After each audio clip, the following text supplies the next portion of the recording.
Price God.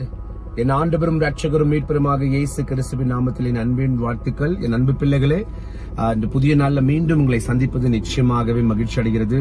கொஞ்சம் யோசிச்சு பாருங்களேன், இந்த மாசம் நீங்க 25வது நாள்ல இருக்கிறீங்க. 25 நாள் உங்களை கண்மணி போல கர்த்தர் காப்பாத்திருக்கிறார். இனிமேலும் உங்களை காப்பாற்றுவார். தயவு செய்து கவலைப்படாதீங்க, ரொம்ப யோசிக்காதீங்க, வேதனைப்படாதீங்க. இயேசு சுவாமி உங்களை எல்லா வழிகளிலும் நடத்தி உங்களை ஆசீர்வதிப்பார். ஆமென். இன்றைக்கு அருமையான ஒரு வார்த்தைக்கு நேராக நம்ம கடந்து போகலாம். உபாகமம் 31:8 சொல்லுது, நீ பயப்படவும் கலங்கவும் வேண்டாம். உங்களை பார்த்து ஆண்டவர் இப்ப சொல்றாரு, நீ பயப்படவும் நீ கலங்கவும் வேண்டாம். ஹல்லேலூயா. அர்த்தம் என்ன?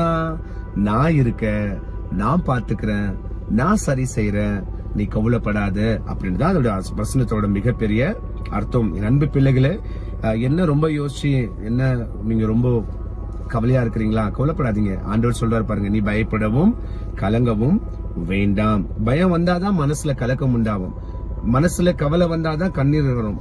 அப்படி அநேக காரியங்கள் உங்களுக்குள்ள இருக்குமா இந்த காலைவெளியில?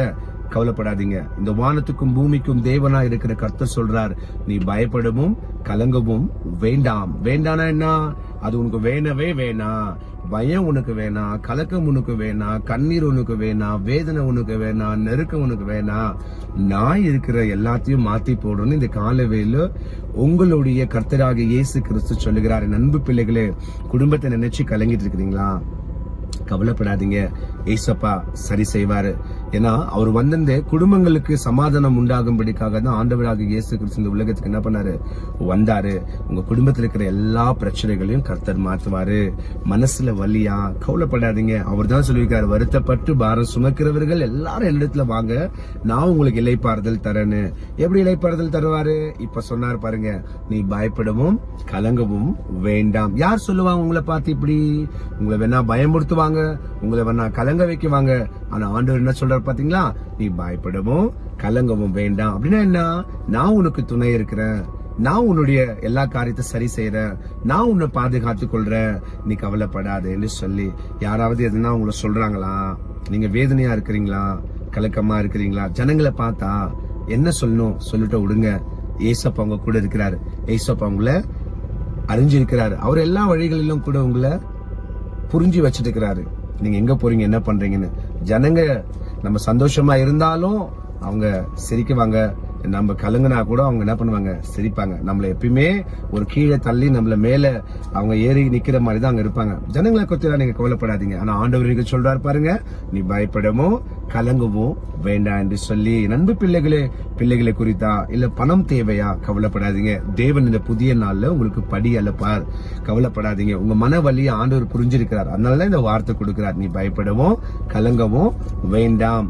கவலைப்படாதீங்க. இயேசு சுவாமி இந்த புதிய நாள்ல உங்கள் வாழ்க்கையில பெரிய அற்புதங்களை செய்வார்.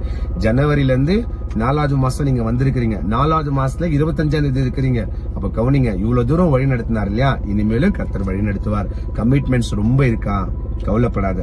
எல்லா கமிட்மெண்ட்ஸையும் கர்த்தர் பார்த்துக் கொள்வார். என் ஆண்டவராக இயேசு கிறிஸ்து உங்களை அளவில்லாமல் ஆசீர்வதிப்பார். ஜெபம் பண்ணலாமா?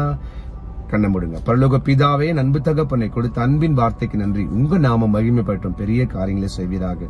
இயேசுவின் மூலம் ஜெபிக்கிறோம் பிதாவே, ஆமென். என் ஆத்துமாவே கர்த்தரை ஸ்தோத்திரி, என் முழு உள்ளமே பரிசுத்த நாமத்தை ஸ்தோத்திரி. என் ஆத்துமாவே கர்த்தரை ஸ்தோத்திரி, கர்த்தர் செய்த சகல உபகாரங்களையும் வாழ்நாள் முழுவதும் மறவாமல் இருப்பாயாக. ஆமென்.